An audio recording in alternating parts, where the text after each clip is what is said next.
दुश्वार काम था गम का समेटना, मैं खुद को बांधने में कई बार खुल गया।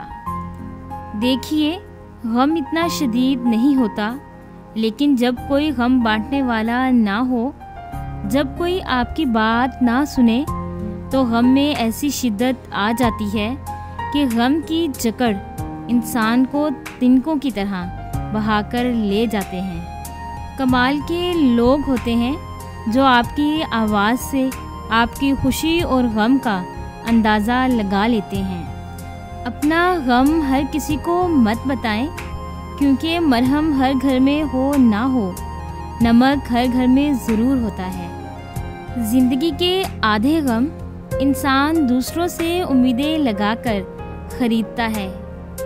गम की बड़ी कार्रवाई ये है कि गम तुम्हें बहुत नर्म कर देता है। अगर गम ना हो तो इंसान पत्थर ही रहता है। यूँ तो गम सबकी ज़िंदगी में है, ज़ब्त किसी किसी में है। उसने सुनकर गज़ल कहा मेरी, कितना दुख तेरी शायरी में है। मौजूदा दुनिया एक ऐसी जगह है जहाँ हर इंसान पर गम और तकलीफ़ का लम्हा आता है, मगर ऐसे लम्हात हमेशा वक्ती होते हैं। अगर आदमी इस लम्हे को बर्दाश्त कर ले तो बहुत जल्द उसे मालूम होता कि तारीक वक्त में उसके लिए रोशन मुस्तकबिल छुपा हुआ है। इंसान गम की गिरफ्त से कभी नहीं निकलता।